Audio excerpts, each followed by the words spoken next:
बिस्मिल्लाहिर्रहमानिर्रहीम, अस्सलाम वालेकुम नाज़रीन, आप देख रहे हैं प्रोग्राम कौन सुनेगा और यकीनन पाकिस्तान की सियासी सूरत हाल पे हम बात करते हैं। रोज़ाना अहम इशूज़ पे उठाते हैं वो सवालात जिनके बारे में आप भी जान सकें। अगर पाकिस्तान की मजमूई सूरत हाल और सियासी सूरत हाल पे अगर नज़र डालें तो इस वक्त हर तरफ अफरा तफरी की आलम है और इसके साथ साथ अगर देखा जाए तो सियासत काफ़ी सरगर्म नज़र आ रही है। बिल्कुल सूबा सिंध की जानिब अगर बढ़ें तो सूबा सिंध में जो है अब सियासी हल्के काफ़ी सरगर्म नज़र आ रहे हैं। रोज़ाना मुख्तलिफ प्रेस कॉन्फ्रेंस, उसके साथ साथ अहम मुद्दों पे बात हो रही है। अगर बात करें तो पाकिस्तान में कई अजला में इस वक्त बारिश हुई है। बारिश के बाद कई शहर जो है पानी में डूब गए हैं। अब जो मौजूदा सियासी सूरत हाल है, चाहे वो अपोजिशन में हो या इत्तेहादी हो, अब उनका मौकफ, उनका सिर्फ एक ही फोकस है कि बल्दियाती ऑर्डिनेंस जो आया है 2012 और उसके बाद जो कमिश्नरी निज़ाम और उसके साथ साथ मेट्रोपोलिटन सिटी का जो दर्जा दिया गया है 5 जो है डिवीजन को, उस पर बात करते हुए तमाम लोग नजर आ रहे हैं। मुत्तहिदा कौमी मूवमेंट, पाकिस्तान पीपल्स पार्टी, दोनों इत्तेहादी ने रात की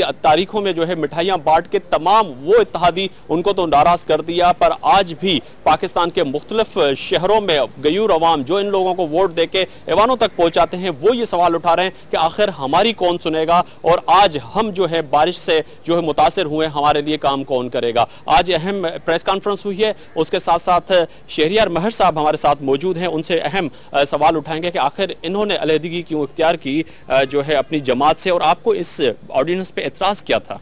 देखें जी, मेन एतराज़ ये है कि मशावरत नहीं की गई।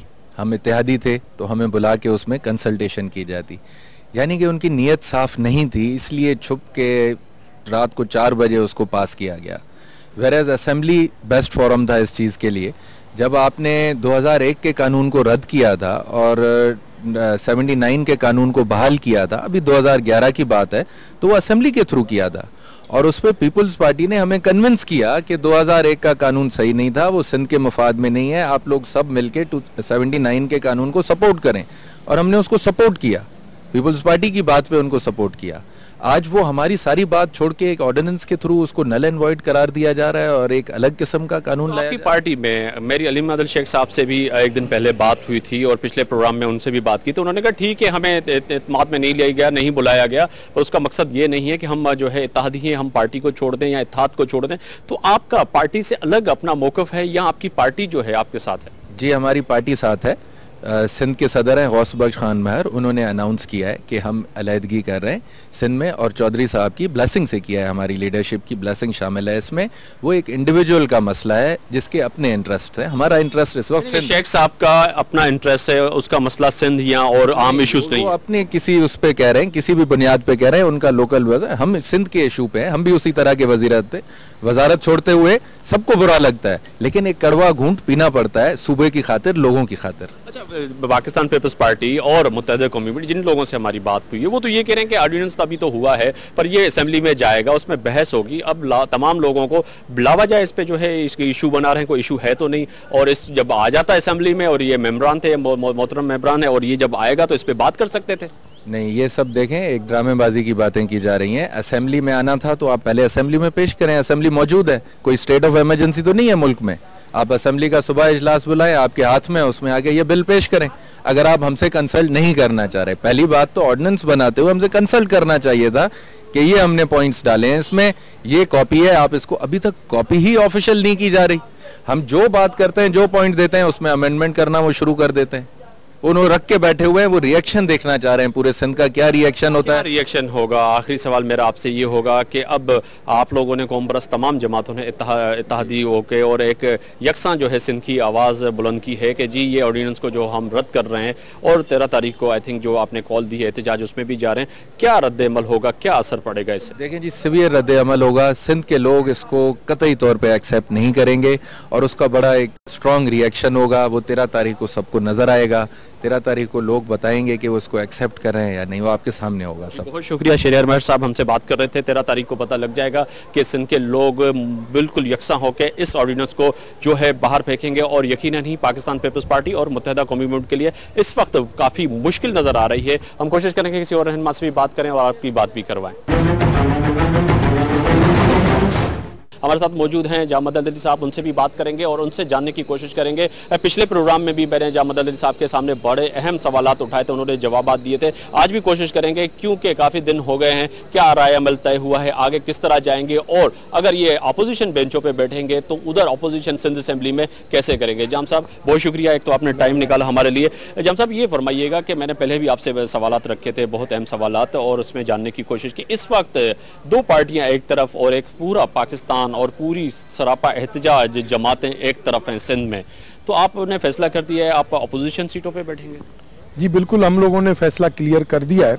आज हमारे साथ आपने देखा कि यहाँ मीटिंग में अरबाब साहब के ग्रुप की तरफ से भी नुमाइंदगी थी, दूसरे मेंबर यहाँ नहीं थे उनके मौजूद, और शेरियार महर साहब थे, जतोई साहब की पार्टी के एनपीपी के भी सब थे यहाँ पर मौजूद, फंक्शनल लीग के भी सारे एमपी मौजूद थे।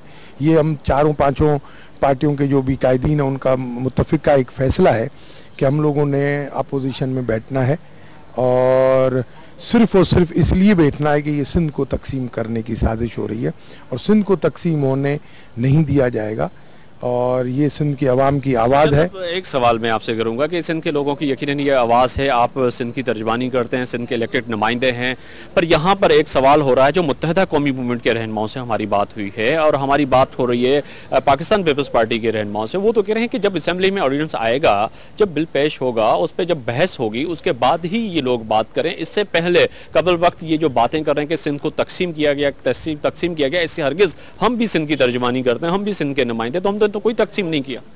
मेरे ख्याल से सरासर झूठ बोल रहे हैं। अगर किसी भी पीपल्स पार्टी के लीडर ने या किसी ने ये कहा है कि हम ऐसी चीज नहीं कर रहे हैं तो अयाज सुमरो साहब कह रहे हैं, पीर बजलक साहब कह रहे हैं। मैं तो दावे के साथ कह सकता हूँ, अयाज सुमरो साहब से ये पूछें कि ये मोटी किताब जो तुमने पढ़ी है, मेरे ख्याल से मेरे भाई ने पढ़ी तक नहीं है, ये बना के दी गई है। हम सिर्फ पहली चीज़ ये डिमांड करते हैं कि सारे सिंध में एक सिस्टम क्यों नहीं, अगर ये सिस्टम अच्छा है तो पूरे सिंध में एक सिस्टम होना चाहिए।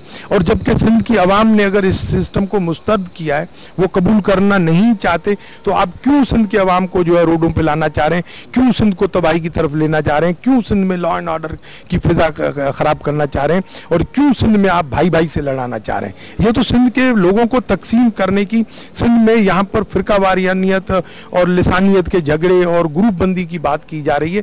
ये सिंध में हम जो भाइयों की तरह रह रहे हैं उसकी फिजा को खराब करने की बात की जा रही है। यहाँ एक सिस्टम आना चाहिए जो भी हो। पहली बात कहते हैं कि जी ऑर्डिनेंस मैं आपको असेंबली का, सिंध असेंबली का रिकॉर्ड निकलवा के देखें, सिंध असेंबली के रिकॉर्ड में आपको पता चलेगा कि पीपुल्स पार्टी के लीडर्स ने साबिका में जो काफ़ी सारे मेंबर अभी मौजूद है सिंध असेंबली में, उन्होंने हमेशा ऑर्डिनेंस की मुखालफत की होगी कि ऑर्डिनेंस नहीं आना चाहिए।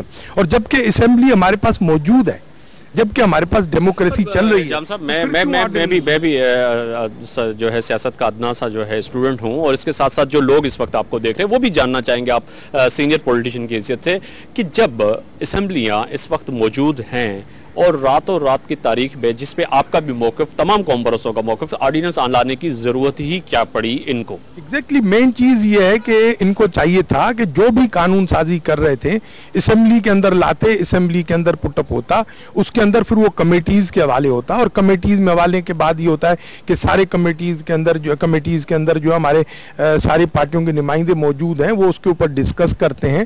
प्लस जो असेंबली के अंदर डिबेट होता है, जो मेंबर सब बोलते हैं, उसके अंदर पीपल्स पार्टी के मेंबर्स भी खुल के बोलते हैं, खुल के अपने हल्के की नुमाइंदगी करते हैं। उसके बाद दोबारा वोटर लेने के लिए जाते तो पता चलता है कि हमने यहाँ क्या कहा है, वहाँ क्या कह रहे हैं। सारी बात मेरे जाम साहब, एक आपको इंटरप्ट करूंगा, कतला कलामी माफ कीजिएगा, क्योंकि मैंने इंट्रो में अपने इब्तिदाई प्रोग्राम में कहा कि इस वक्त सरापा एहतजाज हैं पाकिस्तान के लोग, पाकिस्तान समेत बिलखुसूस आप सुबह सिंध की बात करें तो कनकोट कश्मीर को कल जो है डिक्लेयर कर दिया गया है, वहाँ ने बारिशों ने हालिया ने तबाहियाँ मचा दी हैं, लोग जो है घर खत्म हो गए। आई थिंक मेरे अंदाजे के मुताबिक जो मेरे तक फिगर थी कि 100 से करीब जो है लोग जो है अपनी जान गंवा बैठे हैं राउंड अबाउट पूरा कंट्री में इस बारिशों में। तो इस वक्त तमाम आप जमातें और तमाम इलेक्टेड नुमाइंदे उस पर फोकस होता, ना सही ये जो एक इशू सामने लाके खड़ा कर दिया। मेरे ख्याल से हमसे पहले हुकूमत की जिम्मेदारी है कि हालात को देखें। जब हमारी हुकूमत को पता है कि मानसून चल रहा है, बारिशों की सीजन चल रही है, तो ऐसा एक्ट किया क्यों उन्होंने? आज इस वक्त लोग ये कहते हैं कि जी आप जो चंद डिस्ट्रिक्ट डूब रहे हैं, लोग वहाँ बेघर हो रहे हैं, लोगों के वहाँ जिंदगी जो है अजाब बनी हुई है। लोग कह रहे हैं एक तरफ वो चंद डिस्ट्रिक्ट है, दूसरी तरफ पूरा सिंध है।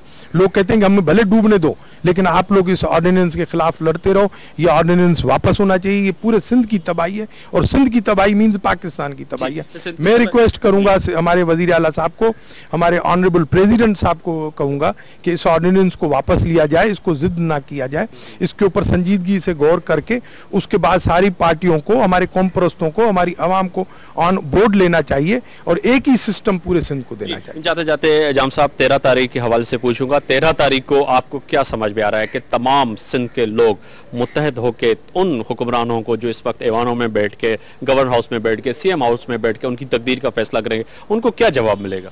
मैं पूरी उम्मीद रखता हूं कि सिंध की आवाम, देहात की हो या शहरों की हो, सब इस स्ट्राइक को जो है बिल्कुल कामयाब करेंगे, क्योंकि ये सिंध के सर्वाइवल का इशू है। ये किसी पर्सनल शख्सियत का या किसी सियासी पार्टी का नहीं है, सिंध की सर्वाइवल का इशू है। इसमें सारे लोग मुत्तफिक होकर इस स्ट्राइक को कामयाब करें। लॉ एंड ऑर्डर को मद्देनज़र रखा जाए, किसी भी सरकारी इमारत या निजी चीज़ में किसी की प्रॉपर्टी को कोई नुकसान नहीं पहुंचना चाहिए, किसी की जान ना खतरे में होनी चाहिए, कोई भी तसादम, कोई भी गड़बड़ नहीं होनी चाहिए, पुरअमन अपील होनी चाहिए, पुरअमन लॉन्ग मार्च होनी चाहिए। शटर डाउन स्ट्राइक हमारी अपील है कि वो होनी चाहिए, और उसमें मैं सारी सियासी पार्टियों से अपील करता हूं कि उसमें बज़िद बनने के कि जी नहीं हमने दुकानें खुलवानी है या ट्रैफिक चलानी है, बज़िद नहीं होना चाहिए। छोड़ दें आवाम को, छोड़ दें हमारे कि वो क्या फैसला करते हैं। इसमें हमारी सियासी पार्टियां जो है रोकने की कोशिश ना करें, क्योंकि इसमें अगर रोका जाएगा तो खुदा न खासा उसके नुकसान हो सकते हैं। बहुत शुक्रिया जामद अली साहब, एक बड़ा आपने अच्छा मैसेज दिया कि तमाम लोग यकीनन एहतजाज तो करें, पर इस चीज़ को सामने रखें कि जो सरकारी चीज़ें हैं, सरकारी अमलात हैं, उनको नुकसान ना पहुँचे। तमाम रहनुमाओं से हमने जानने की कोशिश की कि बिलाखिर ये इशू है क्या, और इसके सिंध के तमाम लोग जो है सरापा एहतजाज क्यों हैं।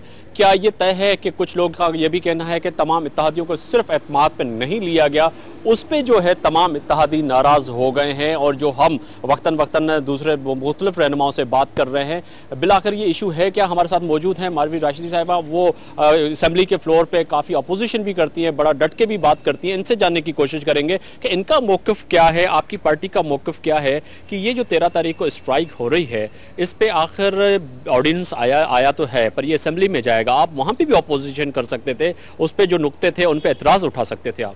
देखिए जी, असम्बली होती इस चीज़ के लिए है कि हम लेजिस्लेशन करें, कानून बनाएं। हम लोग अवाम के मुंतखब नुमाइंदे हैं। अगर हम लोग बैठे हुए हैं और इसकी जगह पे अगर आप रात की तारीखी में कोई कानून ला रहे हैं, तो इसका मतलब क्या है? आप एतमाद तो अपने एतमाद में लेने की बजाय अपने जो आपके इत्तेहादी हैं, पूरी सिंध में बेएतमादी की फ़ज़ा को परवान चढ़ा रहे हैं।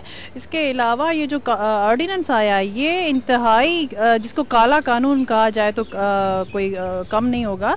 इसमें ड्यूल स्टैंडर्ड, ड्यूल निज़ाम की बात की गई है, जो कि हमारी पार्टी ने, पीर साहब पगाड़ा ने इसको नामंजूर किया हुआ है। हम इसको कंडेम भी करते हैं। हमारी पुरजोर हमारी डिमांड है कि इसको आप फिलफोर इसको ख़त्म करके इससे विदड्रॉ करें। और हम नहीं चाहते कि सूबा सिंध जब है कि वहाँ के रहने वाले किसी भी माइनॉरिटी से हों या व्हाटएवर। मुझे मेरा सवाल है आपसे कि आपने ऑर्डिनेंस जारी हुआ है, उसकी कॉपी आपको यकीनन मिली होगी, कहीं से हासिल की होगी, उसको आपने पढ़ा है? देखिए जी, अभी ये एक शक है, अभी तक इसको पब्लिश नहीं किया गया। इसको ऑफिशियली पब्लिश करें। इस डॉक्यूमेंट हमारी सबकी, जब एक ऑर्डिनेंस आता है, कम से कम हम रिप्रेजेंटेटिव्स की वो प्रॉपर्टी बन जाती है कि हम उसको देखें तो सही। उसको पब्लिश नहीं कर रहे, हमें पता चल रहा है उसको रातों रात मजीद अपडेट किया जा रहा है, उसमें से कई चीज़ें और मजीद डाली जा रही है। हम कैसे एक गैर यकीनी की जो फिजा कायम है, हम उसको समझ नहीं पा रहे कि मेरा एक सवाल है। अयाज सुमरो साहब जो है वो कह रहे हैं कि किसी भी मेंबर ने, किसी भी अपोजिशन के लीडर ने इसको पढ़ा ही नहीं। पढ़ने के बगैर अगर वो चला रहे हैं तो ये हरगिज गलत है। आप इसको पढ़ें, स्टडी करें, फिर अगर सिंध का फैसला होता है तो उस पर बात करें। कानून के वजीर साहब को कानून की ABC पता नहीं है। मैं असम्बली में भी कह चुकी हूँ, वो खुद पढ़ के तो दिखाएं। वो कह चुके हैं कि मुझे मुंह टेढ़ा करके बात करनी अंग्रेजी में नहीं आती, ना समझ आती है, ना लिखनी आती है, ना पढ़नी आती। अब वो क्या बात कर रहे हैं? हमारे पास आ गया है, हमने जब अपने तरीके से जब जिस तरह से लिया है, बड़ी मुश्किलों से, ऑफिशियली इसको पब्लिश नहीं किया गया, उसमें हमने पढ़ा है इसमें ड्यूअल सिस्टम है। आप मेयर को इतने पावर्स दे के उसको सिंध का सुपरमैन बना रहे हैं और उसके पास ऐसे इख्तियारात होंगे कि